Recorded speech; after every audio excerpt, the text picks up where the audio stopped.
Welcome into the latest edition of Extra Time. Thank you very much for your tweets. Look who's here. Don, Robbo, Frank Leboeuf. Don, we were talking before we get to the tweets, you were talking about Declan Rice, world class.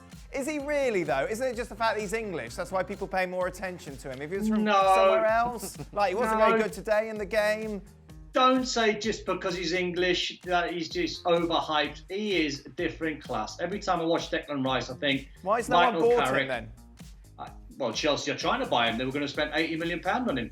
I think Michael Carrick when I watch him. I think Rolls Royce when I watch him. I think he cruises through games. Rolls Royce, Frank? You own a Bentley? What do you think? Yeah, I'd rather go for the Bentley, but I mean, from what I saw today, it wasn't the best game from Rice, that's for sure. But if Don say this different class, we're going to give him a little trust, you know, and we're going to see that. Hey, this is Don who said that West Ham would finish in the top four last season. Let's not forget. True. Robbo, what do you think? Is it another case of overhyping an Englishman? I think Declan Rice is a good player. I think he does that job well just in front of the back players, and he can go in, drop in to be a centre-half. I would question his quality on the ball, whether he can hit a long pass, whether he can play around pressure. He's a good player, but not a great player in my view. How much would Harry Maguire be if he wasn't English? Not so much, probably. I don't want to answer to that. Okay then, considering his record, he's only lost 3 games in 47 matches. Has Roberto Martinez underachieved with the golden generation of Belgium? And do they need a different coach to take them to Euro 2021, World Cup 2022 glory? That's a bit of a weird question because he says how good his record is, but then I don't quite know what he means. Yeah. What do they do? Beat Brazil? Did you send that one in, Dan? I didn't send that in, no. Wait, no, I don't think so. But what, he beat Brazil in the World Cup, semi-finals, lost to who they lose in the semis? France, you can give him that. I think he's done a decent job. It's all right. I think at the start of there, where it says he only lost 3 games in 47, that's not bad. He's assembling a squad that you think can go close. Robbo, you're not a fan of Roberto Martinez, no?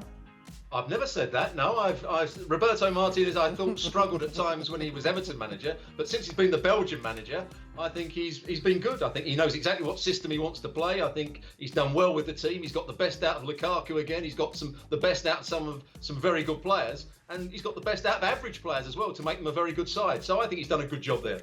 Does Frank believe that... I have something to say about Roberto Martinez. He worked for ESPN with us during 2016, tournament in France. So he's part of our team. So nobody is allowed to say anything against Roberto Martinez. Well, I think exactly. it's a team. Right. That's a proper trying to stir it up there. He was trying to cause a problem in case he works for us again. See, that's a proper captain there, Frank. You stood by your man. Good captaincy, Frank. Exactly. I wasn't allowed to talk to him when he worked for us. Does Frank believe that come the European Championships next summer that Camavinga could potentially be a starter for France? Yes, definitely. I mean, I was wondering, how Pogba will behave in that game. He did pretty well, so I don't know. But I think alongside Kante, Camavinga has a chance to play. He's getting stronger and stronger, bigger and bigger, getting more experience. He's going to play the Champions League also with Rennes. I don't know how far they can go, but he's going to gain experiences like crazy for the next 3-4 months. So, seeing the talent that he already has and what he can get on top of it, yes, big chances. What kind of training happens at club level for those who aren't on international duty? I suppose, Frank, you were on international duty. Don, you as well when you decided to play for Scotland. Jolly up. Absolute jolly up. Yeah, just a jolly up. Nothing happens. No, nothing happens. Little short, 5-a-sides. Yeah. Bits and bobs, little bits of head tennis. Keep yourself ticking over. Right. Lots of massages, nice food. Just keep ticking over till the big boys come back. Nice. Same experience for you, Robbo? Yeah, same experience. I mean, sometimes there was when I was very young, I was in the under-18s and the under-21s and went with the England squad on several occasions. But there were times where there might be 4 of us left at Arsenal, and we just did some technical work. We did a lot of shooting with the goalkeeper, and it was good fun. Nice. And as Don said, lots of food as well. Oh, yeah, that's a priority. Okay. Many ex-players and managers have stories about how they saw a young player at training and knew he would be a top player. Who was that young player for you, and did he make it to the top? Frank, please think of someone else other than John Terry. All right, tough question if I can't say John Terry. I would say I played against Frank Lampard when he was playing for West Ham, and I have to say that I had a discussion with Christophe Dugarry about sometimes that you think you know about football and you are ready to bet that somebody's going to be a big star and somebody's going to be average. And I would have put a penny on Frank Lampard seeing him playing for West Ham. Right. And I swear, it's really surprised me like crazy. He's been a fantastic player. He's a legend at Chelsea, but he was far from there when he was playing for West Ham. And I'm glad that he got me wrong. There's that great clip of Harry Redknapp that's gone viral of him defending Frank Lampard when he was much younger. It was like a fan Q&A, just saying that it was basically nepotism. He was only playing Lampard because of the family link. But in the end, I suppose Redknapp was right, boys. What do you reckon? Robbo, for you? Someone you saw at training?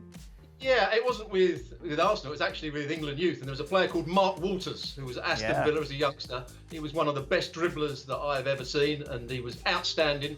And he went and played for Aston Villa. He then went to Liverpool. He played for Rangers as well, but he never actually played for England, so he didn't quite fulfil his potential. But as a young player, he was always going to be a player that was going to make it in the Premier League, or as it was then, the First Division. Don, did you play with him? He scored in the FA Cup final, didn't he, against Sunderland? Yeah, I played with Mark at Liverpool. We had loads of young kids coming through at the time. People like Steve McManaman, Jamie Redknapp, Robbie Fowler. My one is, when I was coming back from a major knee surgery, I spent 6 weeks at Bayern Munich with Dr. Muller-Wohlfahrt, and there was an 11v11 practice game going on, and the doc pulled me to one side and he went, keep an eye on this youngster. He went, he's playing out of position in this practice game. He's playing on the right wing, but he'll be one of Germany's best ever midfield players, and he was outstanding, and that kid was Sebastian Schweinsteiger. Oh. Mind you, you just dismissed Mark Walters there, Don. What was wrong with Mark Walters? You just dismissed him. I'd like to think if we were playing top trumps, I think Sebastian Schweinsteiger just about tops. Yeah, Wait a moment. Was Sebastian Schweinsteiger Bastian Schweinsteiger's brother? Yes, Bastian Schweinsteiger. That's the kid I meant. My God. Schweinsteiger. Schweiny. Schweiny. Okay. Which of these records will be more difficult to be repeated by an English club? Right, concentrate, Frank. Manchester City's 100 points. Manchester United's treble winning side, or Arsenal's invincibles? I would say Manchester United treble. That's going to be very hard. Yeah. I mean, yeah, very hard. I think the 100 points, Liverpool almost did it. Right. Arsenal invincible, I think it's Liverpool who almost did it. So it's quite possible. But the treble... Liverpool didn't almost do it. They harder came and harder. short, didn't they? They lost against Watford. There were still quite a few games to go. Yeah, true. But, I mean, you can fall, one game, one day, and it's over. No, I don't know. I think getting the treble, it's really difficult. And because on top of it, you have so many big clubs now, and it is a big fight at the top. At the time Manchester won the Premier League, it was Arsenal and Manchester United. So as opposed to now where it's Liverpool or Manchester City. Well, we don't know now. We can see that Liverpool is ready to lose against Aston Villa 7-2, if I'm correct. So everything is possible this season. So it's going to be hard for anybody to get a treble. Robbo, which is hardest? Oh, winning the treble. If the treble is the Champions League, the FA Cup, and the Premier League, that's the hardest thing by a mile. Then I would go with 100 points, and then Arsenal's invincible team, because I think Nottingham Forest went 42 games without losing, so I'm going to go for that. Anti-Wenger continues. Robbo, if it was that easy, why has no one else done it? Arsenal, they started playing for draws in the end because they wanted that invincibility tag. Wow.